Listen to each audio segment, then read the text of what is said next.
हरिओम में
Kamala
ये सब नहीं है।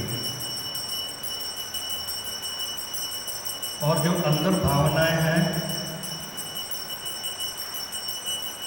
वो लबों पे आती नहीं, आंसुओं के द्वारा ही प्रकट की जाती है।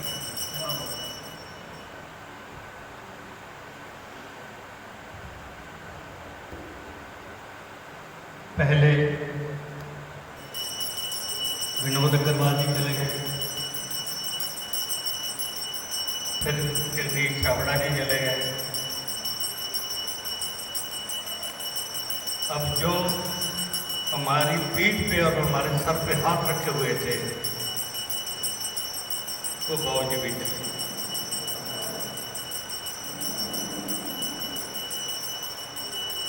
ये एक स्तंभ थे रोशनी का, भक्ति का, जिनकी किरणें राधा माधव संकीर्तन मंडल की शाखाओं के अलावा हम सबको संवार रही थी।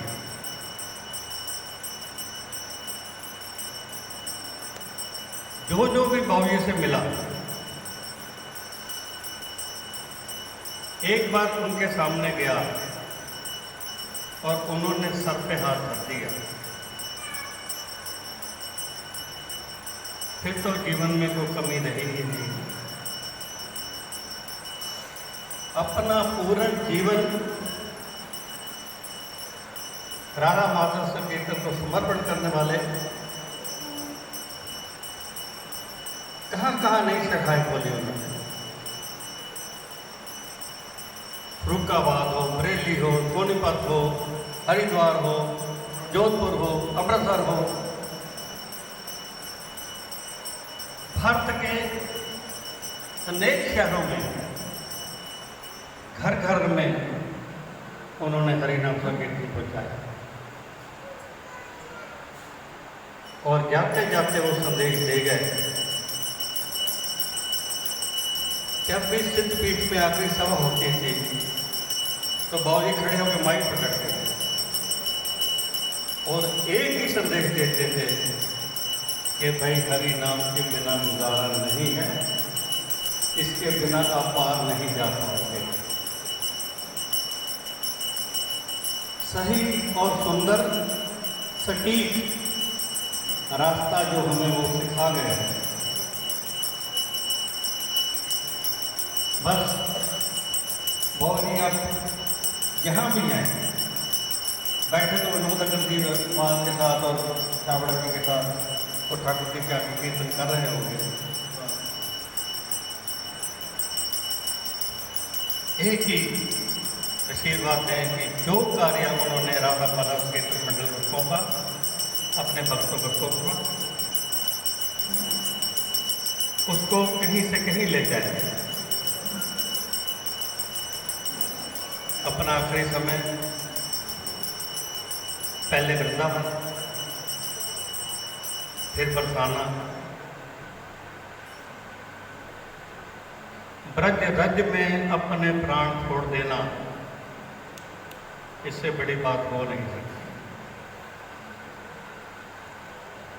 मैंने अपने जीवन में बहुत से ऐसे लोग देखे हैं, बड़े संत देखे हैं, जिन्होंने बरसाना या वृंदावन का वास लिया हुआ है, ब्रज का वास लिया हुआ है, लेकिन अंतिम समय किसी न किसी बहाने, किसी हॉस्पिटल के बहाने, किसी डॉक्टर के बहाने उनके प्राण वृंदावन में नहीं निकलते।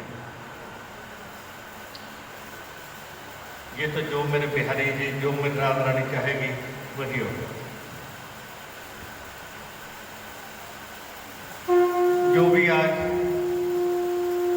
राधा माधव कीर्तन मंडल ने श्री गोविंद गोधाम में ये प्रोग्राम आयोजित किया,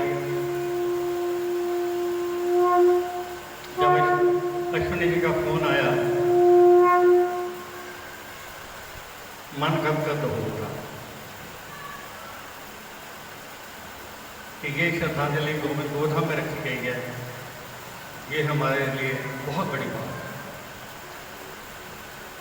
मैं अपनी ओर से, गोविंद गोधाम के सभी ट्रस्टियों की ओर से, सभी सेवकों की ओर से और आप सबकी ओर से बाबू जी के चरणों में नमन करता हुआ राधा गोविंद जी के चरणों में प्रार्थना करता हूँ, अपनी गौ माता के चरणों में प्रार्थना करता हूँ कि हे माँ, ऐसे जीवों का संग हमें हमेशा देते रहना और बाबू जी की प्रेरणा, बाबू जी का आशीर्वाद सारा जीवन हमारे साथ रहे, यही मैं ठाकुर से प्रार्थना करता हूँ।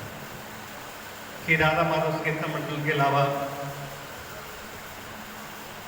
श्री राधा गोविंद कीर्तन मंडल, श्री अतुल किशन गोस्वामी संस्था, श्री गोविंद गोधाम, श्री सिद्धपीठ जैसे स्वामी मंदिर एम ट्रस्ट, श्री सनातन धर्म मंदिर न्यू माल्टाउन, श्री भक्तमाल परिवार, ओम मंदिर डुगरी रोड, श्री दुर्गा माता मंदिर भाई रणधीर सिंह नगर, श्री शिव वाटिका मंदिर अशोक मामा जी, श्री भारती बिहारी सेवा परिवार और श्री हनुमान सेवा संगीत परिवार के द्वारा ये श्रद्धांजलि समारोह रखा गया। अब मैं देवता जी के चरणों में नमन करता हूँ कि वो श्रद्धांजलि के कुछ शब्द बाबू जी के लिए कहें। देवता जी।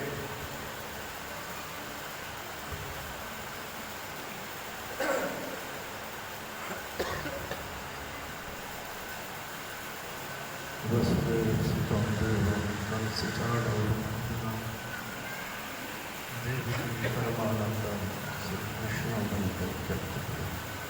श्री कृष्ण नारायण।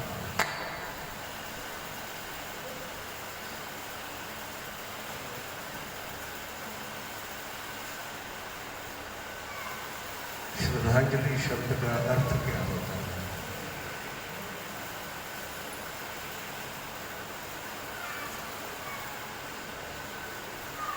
श्रद्धा रूपी पुष्प अपने हाथ में लेकर उनको अर्पित करें।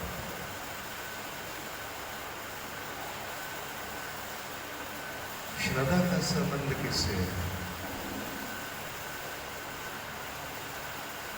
जब किसी व्यक्तित्व के बारे में, उनकी जीवनी के बारे में, उनके किए हुए सुकृत के बारे में या उनकी जीवन की जो लक्ष्यता है उसके बारे में जब चर्चा होती है, उसको श्रद्धांजलि बोलते हैं।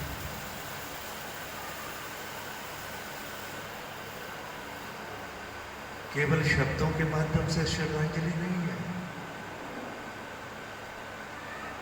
बाबूजी ने कोई ऐसा कर्म नहीं किया कि उन्होंने तुमको केवल शब्द सुनाए, ऐसा नहीं किया। उन्होंने जो किया वो आपसे कराया है।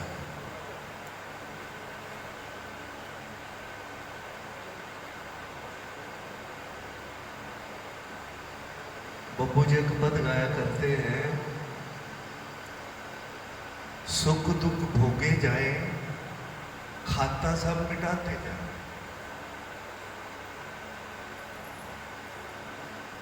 हरि को रिझाते जाए, हरि गुण गाते जाए। यही भक्ति, यही योग, यही ज्ञान सारा, ये सार तत्व है। केवल भजन नहीं है, ये जीवन की सार्थकता है। हरि नाम संकीर्तन क्या करता है? सुख और दुख दोनों को समाप्त कर देता है। अर्थात शुभ कर्म और अशुभ कर्म दोनों को समाप्त कर देता हरिनाम। जे हरिनाम संकीर्तन किसी परिधि में नहीं आता, किसी संस्कार में नहीं आता, किसी कर्म में नहीं आता। जे गोविंद कृपा पर आता है, संत कृपा पर आता है, भगवंत कृपा पर आता है, गुरुदेव कृपा पर आता है। जो पहले ही कृपा से प्राप्त है, उसके बाद जांचना कैसे? कृपा तो पहले हुई, नाम मिला हमको, संकीर्तन मिला हमको। बाबू जी ब्रज में रहते हुए ऐसा कोई संत विद्वान नहीं रहा जिनके वो संपर्क में नहीं आते।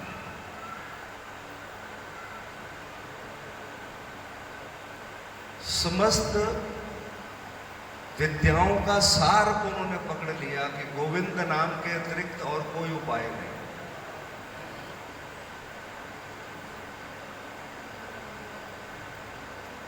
शास्त्रों में प्रमाणित है, एक दो नहीं हजारों उदाहरण हैं।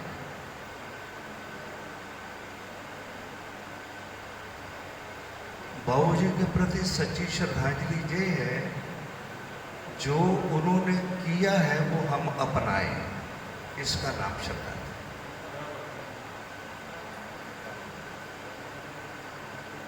उन्होंने जो किया उसकी क्या ख्याति प्राप्त हुई, आज लुधियाना में बैठकर हम श्रद्धांजलि दे रहे हैं।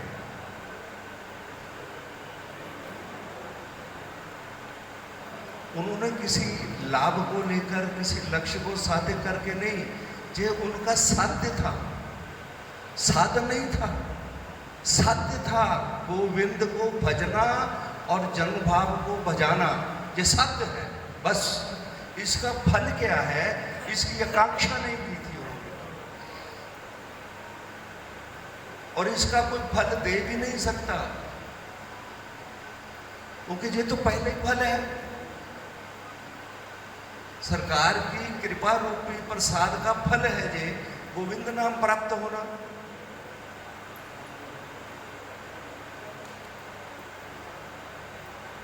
श्री वृंदावन में भक्ति काल के काल में एक पंडित जी महाराज हुआ करते थे, भक्त थे, गृहस्थी थे, ठाकुर के अनन्य भक्त थे, भागवत उच्चारण किया करते थे। भागवत उच्चारण करते करते आवेश में आ गए, कहने लगे हम कल आपको ठाकुर जी का एक ऐसा टेलीफोन नंबर बताएंगे जिससे आप ठाकुर जी से सीधी बात कर सकते हो, याद कराना आप, कल बताएंगे। लोग बड़े हैरान हुए, भाई क्या बताएंगे जी। दूसरे दिन फिर भागवत कथा हुई, कथा बाजते बाजते आप विभोर हो गए। विभोर होने के बाद में जब समापन करने लगे तो लोगों ने खड़े होकर कहा, सरकार कल आपने एक प्रश्न किया था, उसका उत्तर दीजिए। ठाकुर जी का आपने कहा था टेलीफोन नंबर बताएंगे। ओहो, भूल गए हमें। लो सुनो, कहते उनका नंबर, टेलीफोन नंबर नाद स्वरी में गोविंद को पुकारना, ये सबसे ठाकुर जी का टेलीफोन नंबर है, और कभी एंगेज नहीं होता है और खुला रहता है। जब भी गोविंद को जीव उस नाद स्वरी में पुकारता है तो उसका टेलीफोन सरकार के कान में घंटी बजती है, वो सुनते हैं। यही सबसे बढ़िया टेलीफोन। तो बाबूजी ने केवल नाद स्वरी में पुकारा, बस। अर्थात तुमको भी और हमको भी टेलीफोन नंबर एंगेज ना हो, चलता रहे, उस क्रिया को स्वयं करवाया।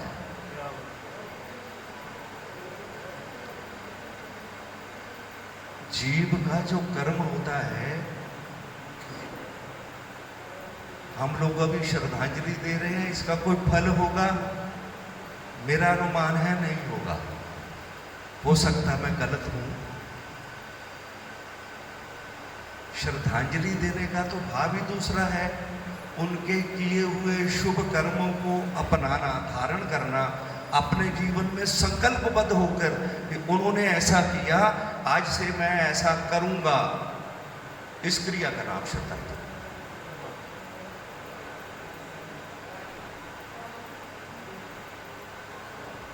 तो बाबूजी ने कभी ऐसी इच्छा नहीं रखी थी। मैं तो हैरान हो जाता था, कभी कभी आश्रम में ठहरते तो अकेले ढोलकी लेकर ठाकुर जी के सामने बैठ जाते, अपने पद पदावली करते रहे अकेले।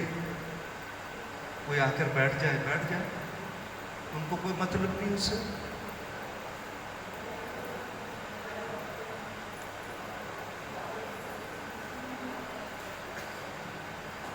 बड़ा संघर्षमय जीवन जिए वो, कर्मठता के साथ रहे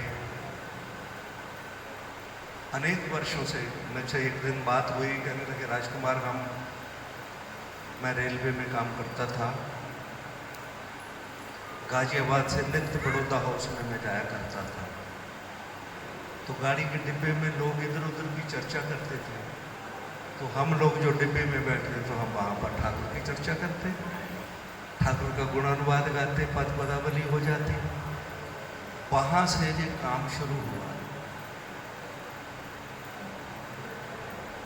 और ठाकुर जी ने ऐसा भाव बना दिया, 1 से 2, 2 से 4, 4 से 10, 10 से 50, 50 करते करते श्री हनुमान दास पोदार जी से भेंट हुई। उन्होंने आज्ञा की राधा माधव नाम के मंडल की स्थापना करके लोगों में नाम प्रचार करो। ये हनुमान प्रदास जी का दिया हुआ वाक्य है। संत शब्द को धारण करके अपने जीवन में अंतिम क्षणों तक ले जाना, ये सबके बस की बात नहीं। अभाव जी निभा गए। हनुमान दास पोदार जी ने जैसे जैसे कहा कि नाम का प्रचार करो जितना हो सकता है, उससे क्या होगा, ये कामना छोड़ दो। नाम से क्या प्राप्त होगा, ये कामना करना ही गलत है।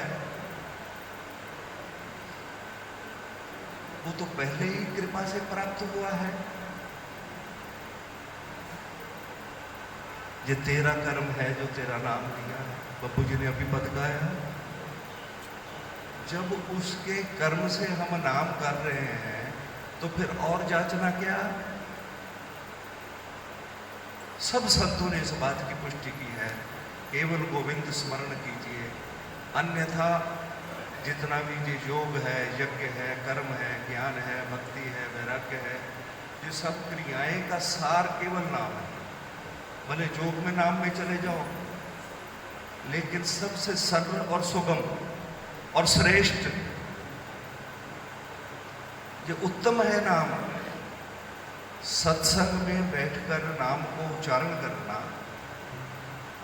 अब मैं सीधी सी बात आपको बताता हूँ। पूज्य चरण श्री महाराज जी तपस्या भाव में रहते थे। वहाँ पर कुछ संकीर्तन भाव या कोई ऐसा नहीं होता था, लेकिन सरकार हर समय तप में लीन रहते थे। 1950-51 में पिताजी का आगमन हुआ, आज्ञा ली, सरकार कुछ काल के लिए भजन करने की आज्ञा दो। वो कहने लगे, लोभी राम जी हुआ करते थे महाराज जी के आगे सेवक, कहने लगे काका तू वो सामने चौकी लगी, अभ्यास पूजा का दिन था, वहाँ चले जाओ। कहते वहाँ नहीं जाना, फकीर को सुनाना है। कहने लगे जहाँ नियम नहीं है, कहते कोई बात नहीं, अगर आज्ञा होगी सुना देंगे, नहीं तो घर चले जाएंगे। जनता को तो सुनाते ही रहते हैं, जनता को क्या सुनाना। सुनने वाला सुने तो सुने। ये समस्त क्रियाएं महाराज जी देख रहे थे। सरकार तो जानते थे कि आ गया है, ये संभालेगा। अब उनका लोभी राम, वो संत क्या बोलते थे। कहने सरकार वो बालक है, ब्राह्मण हुआ है, संकीर्तन करता होगा, हमें पता नहीं है। वो कहने लगा कुछ काल समय दे दीजिए। तो आपने क्या कहा। हमने कहा सरकार वहाँ जाइए। बोलने लगा वहाँ नहीं, वहाँ सरकार को सुनाना है। आपने क्या कहा। मैंने कहा सरकार यहाँ ऐसा नियम नहीं है। ठीक कहा। ऐसे महाराज जी को इशारा करके इधर आओ। पहली बार मिले हैं, उस समय पिताजी की अवस्था 32-33 वर्ष की थी।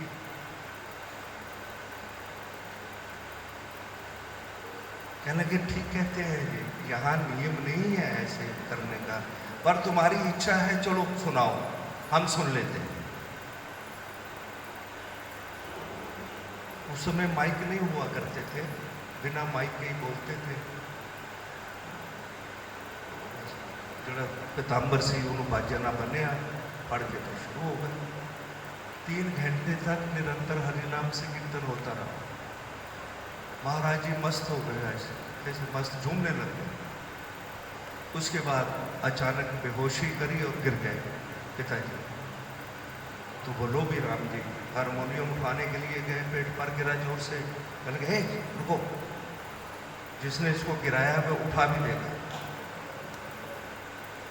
बंद करने का नाम नहीं लेता, हमने भीतर जाना है। पहले शब्द में संत के शब्द को, भाषा को समझने के लिए बहुत सात्विक वृत्ति चाहिए। पहली बार कह रहे हैं कि ये बंद करने का नाम नहीं लेता, बंद करे तो हम जाएं। बंद गए, नाम संकीर्तन में बंद गए और प्रसन्न होकर गले की माला उतार कर पिताजी के गले में डालकर कहते हुए, मांगो क्या मांगते हो। ये भरी सभा की बात है, व्यास पूजा की बात है, सानी कावन की। मांगो क्या मांगते हो। कहने के सरकार, जैसे आज कुछ काल के लिए सत्संग करने का समय लिया है, कृपा कीजिए हर रविवार को 3 घंटे हरि नाम से कीर्तन का भाव दे दीजिए। वाह वाह वाह वाह वाह। जिससे ये मेरे ठाकुर की इच्छा है, मेरी इच्छा में भी यही है, हम आपको बता देंगे। अरे जो एक तपस्या करने वाला जीव है, सत्संग पर मुक्त होकर अपने आप को उस पर निशावर कर दिया, तो फिर और जीव की क्या दशा होगी। बाबू जी ने जीवन भर यही क्रिया की। वो स्वयं कहा करते थे, बड़े बड़े संतों के बीच में बैठकर राधा गोविंद का संकीर्तन किया है और उनका आशीर्वाद लिया है। श्रद्धांजलि तो जे अभी जो हो रही थी, ये श्रद्धांजलि थी। ये बाबूजी की श्रद्धांजलि ये है जो हम पद पदावली गा रहे हैं, ये बाबूजी की श्रद्धांजलि। हरिनाम संकीर्तन ही उनकी सच्ची श्रद्धांजलि। और इसको जीवन की लक्ष्यता बना लो, जो उनके जीवन का प्रमाण है और हमारे जीवन के लिए मार्गदर्शन है। वो जो ऐसे जीव होते हैं, जब वो कर्म करते हैं तो हम दूसरे लोगों के लिए वो संस्कार भी बनते हैं और दूसरे लोगों के लिए मार्गदर्शन भी बनता है। तो मैं सभी जितने भी भाई बंधु यहाँ राधा माधव कीर्तन मंडल, यहाँ नेत्र मंडलों के सदस्य बैठे हैं, मैं सबके चरणों में प्रणाम करता हुआ इतना ही वंदन करता हूँ। प्रभु, जो बाबूजी की इच्छा क्या थी, गोविंद को भजना है और नाथ स्वरी में भजना है, इसके अतिरिक्त कोई दूसरा उपाय नहीं है, नहीं है, नहीं। इसी शब्द को लेकर उनके प्रति अपने भाव अर्पित करता हूँ और आगे के लिए याचना करता हूँ, प्रभु आशीर्वाद बनाए रखें। नाम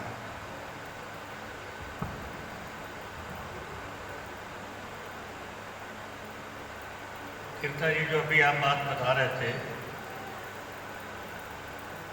कि बाबूजी गाजियाबाद से बड़ौदा हो हरि नाम चर्चा करते हुए ही जाते थे। मैं करीब 3 साल सोनीपत रहा, तो वहाँ से ज़्यादातर लोग नौकरी करने दिल्ली जाया करते थे। सुबह 8:30 बजे और शाम को 5:30 बजे दिल्ली से ट्रेन चलती थी, जो हर स्टेशन पर रुकती थी। उसमें भी ऐसा मंडल था कि जो सोनीपत से लेकर दिल्ली तक हरि नाम संकीर्तन करता हुआ जाता था और उनके हाथ में केसरी झंडा होता था। हर स्टेशन के ऊपर वो झंडे को बाहर कर देते थे, भी जिसने भी हरि नाम लेना है इस डिब्बे में आ जाओ। बाकी डिब्बों में ताश चलती थी। और पिछले दिनों मैं टीवी में देखा कि बड़ौदा से भी बहुत से ऐसे लोग हैं जो बॉम्बे जाते हैं, लेकिन उनका भी एक ही नियम है कि ये बातों में समय ना गुजार कर हरि नाम संकीर्तन करते हुए वो चलते हैं। और उनका बाकायदा इंटरव्यू लिया गया कि ऐसी प्रेरणा को कहाँ से मिली। फिर उन्होंने सारा अपने जीवन के बारे में बताया। बहुत लंबी बातें हैं। अब मेरा निवेदन पुनीत जी से है कि पुनीत जी बाबू जी के प्रति अपनी श्रद्धांजलि पेश करते हैं।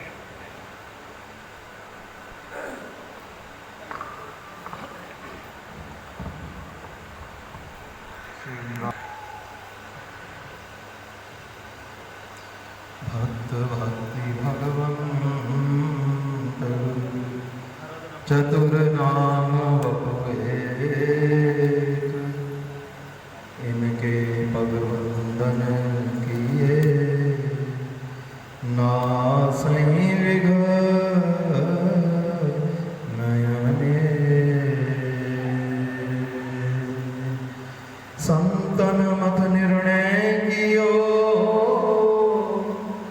श्रुति पुराण इतिहास, भजवे को तो ही सुभर,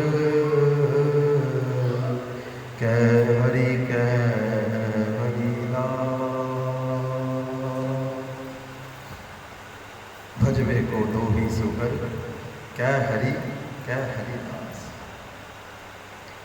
बाबू जी के प्रति अपने भाव प्रकट करने से पूर्व सर्वप्रथम युगल चरणों में अपने नाम को निवेदित कर परम आदरणीय ब्रह्म श्रद्धेय बाबू जी को श्री चरणों में शत वंदन, यथा योग्य सबके श्री चरणों में प्रणाम निवेदित कर बाबू जी के प्रति भाव अर्पित करना, जिस प्रकार से परम आदरणीय अरविंद तुमीजा साहब कह रहे थे, जो भाव हैं वो लब पर नहीं आ रहे, जो लब पर हैं वो भावों की पूर्णता को व्यक्त नहीं कर पा रहे। तो ये बहुत विडंबना है। लेकिन बहुत थोड़े में अगर बात कही जाए, जीव की मृत्यु जीवन का प्रमाण है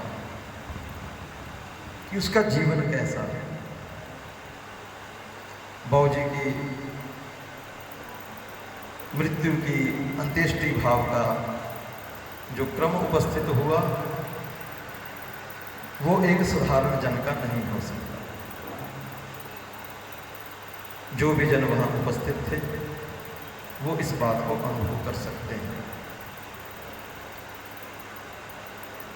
4 प्रकार के जीव कहे हैं जिनको प्रभु विशेष विशेष अपना निज जानते हैं, उनको वो गति प्रदान करते हैं। पहले जिनका ब्रज में जन्म हो जाओ, ठाकुर जी कहते अति प्रिय वो है यहाँ के वासी। जिनका ब्रज में जन्म हो जाए या ठाकुर के धाम में जन्म हो जाए। दूसरे जिनका उपनयन संस्कार या दीक्षा संस्कार ब्रज में हो जाए। तीसरे जिनका पाणी ग्रहण संस्कार इत्यादि ब्रज में हो जावे। और चौथा जिनकी मृत्यु ब्रज में हो जावे या मृत्यु कहीं बाहर भी हो जावे और उनकी अंत्येष्टि ब्रज में हो जावे, वो बहुत ठाकुर के प्रिय जन होते हैं, प्रिय जन। और बाबू जी की अंत्येष्टि का तो नारायण क्या क्या बखान किया जावे। यद्यपि जिस दिन 29 तारीख को बाबू जी का निकुंज गमन हुआ गाजियाबाद में, हमें फोन आया तो नारायण तत्क्षण उसी फोन के क्रम में ही मन में क्या भाव आया कि बाबू जी की अंत्येष्टि कहीं गाजियाबाद में ना हो जाए, कहीं ऐसा क्रम, क्योंकि घर में व्यवस्था ऐसी, पप्पू भैया नहीं रहे, बच्चे अभी छोटे हैं। तो नारायण तत्क्षण गाजियाबाद फोन किया। तो वहां पर से सूचना क्या प्राप्त हुई कि ज़्यादा समय नहीं रखेंगे, कि अभी शनिवार 29 तारीख को अभी ये क्रम हो जाएगा।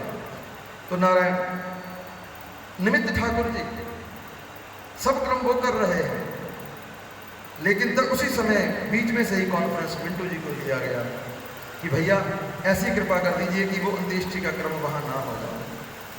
तो बीच में अश्विनी भैया को साथ लिया, मिंटू जी को साथ लिया।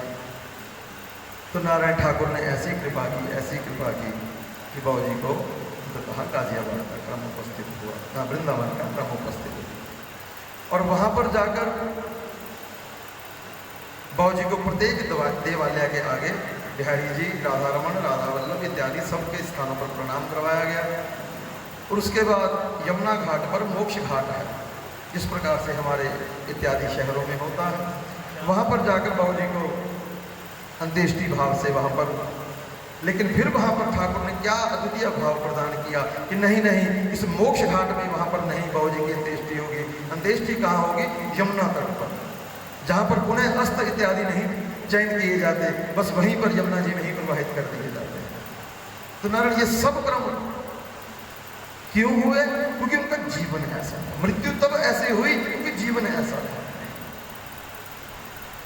हम किसी को कुछ दे देवे, किसी को भोजन दे देवे, थोड़ी देर बाद विष्ठा बन जाएगा। कोई वस्त्र दे देवे, वो मास 2 मास के बाद फट जाएंगे। उसके लिए कुछ रोटी कपड़ा मकान, कोई मकान इत्यादि बनवा देवे, किसी को भवन दे देवे, वो भी 20-50 साल बाद नारायण उसकी दशा और हो जाएगी। लेकिन जो बाबूजी ने दिया वो नारायण ता योनियों चलता रहेगा। बाबूजी ने नाम दिया, क्योंकि नाम एक ऐसा तत्व है, नाम एक ऐसा तत्व है जो जन नारायण वो किसी को प्रदान कर देता है, वो उसके परम परम मंगल का विधान कर देता है। बाबूजी ने वही नाम वितरण किया, वही नाम वितरण किया जिनके लिए श्रीमद् भागवत कहती है, वाक गद्गदा द्रवते यस्य चित्तम रुदत्त भीक्षणम हस्ती कविचित्त विलज्ज गायते नृत्यते च मद्भक्ति युक्तो भुवनम पुनाति। जो जीव वाग गदगदा वृत्त कंठ से मेरा नाम उच्चारण करता है, वाग गदगदा द्रवते यस्य चित्तम, जिसके नाम लेते लेते मेरा उसका चित्त द्रवित हो जाता है, वो कभी नृत्य करता है, कभी रुदन करता है, कभी हंसता है, कभी रोता है। ना उस जीव की स्पर्श से क्या भाव प्राप्त हो जाता है, भुवनम पुनाति, सारी सृष्टि जो है वो पावन हो जाती है। और बाबूजी इसी में रहे, इसी में जिए।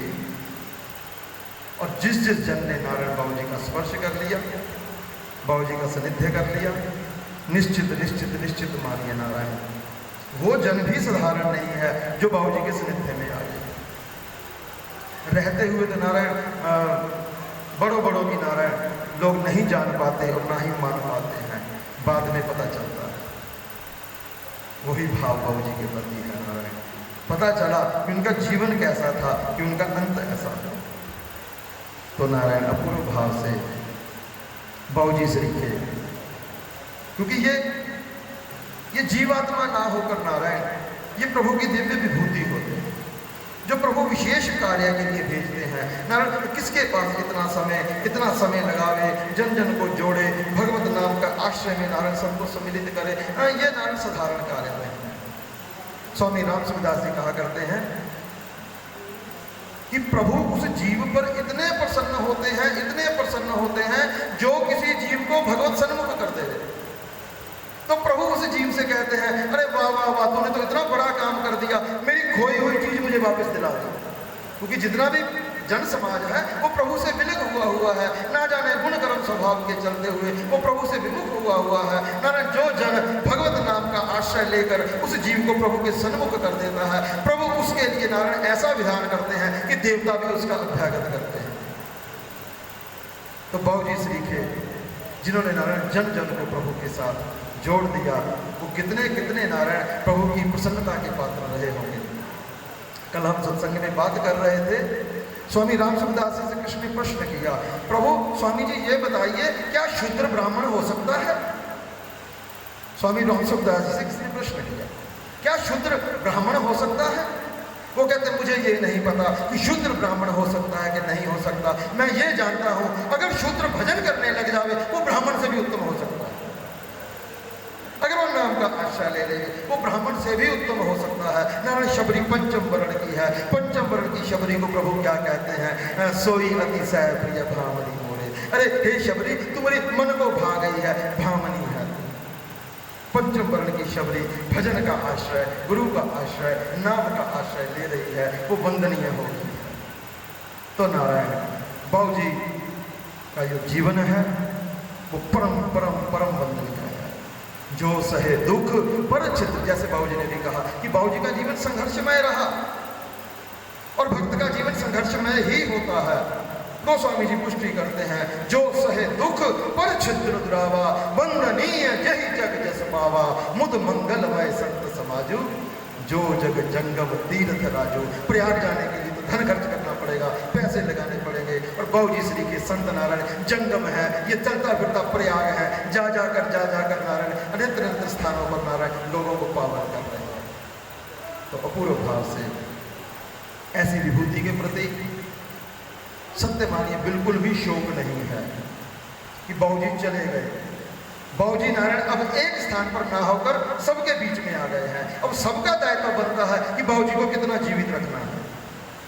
ये प्रत्येक नारायण इसको हम राधा माधव संकीर्तन मंडल के अंतर्गत भी बाधित नहीं कर रहे हैं। नारायण जो जन बाबू जी के सानिध्य में है और बाबू जी को जीवित रखना चाहता है, वो बाबू जी के नारायण उन जैसे बाबू जी ने अभी कह रहे थे, सच्ची श्रद्धांजलि ये है।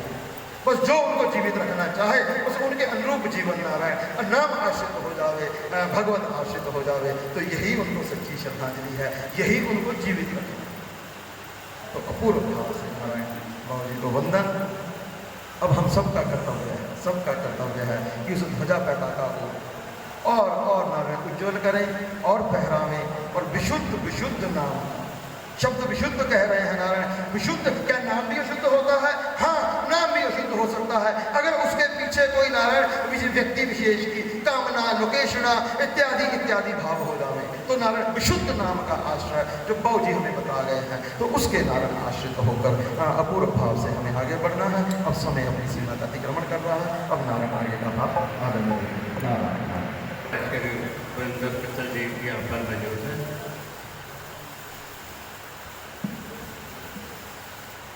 अंत में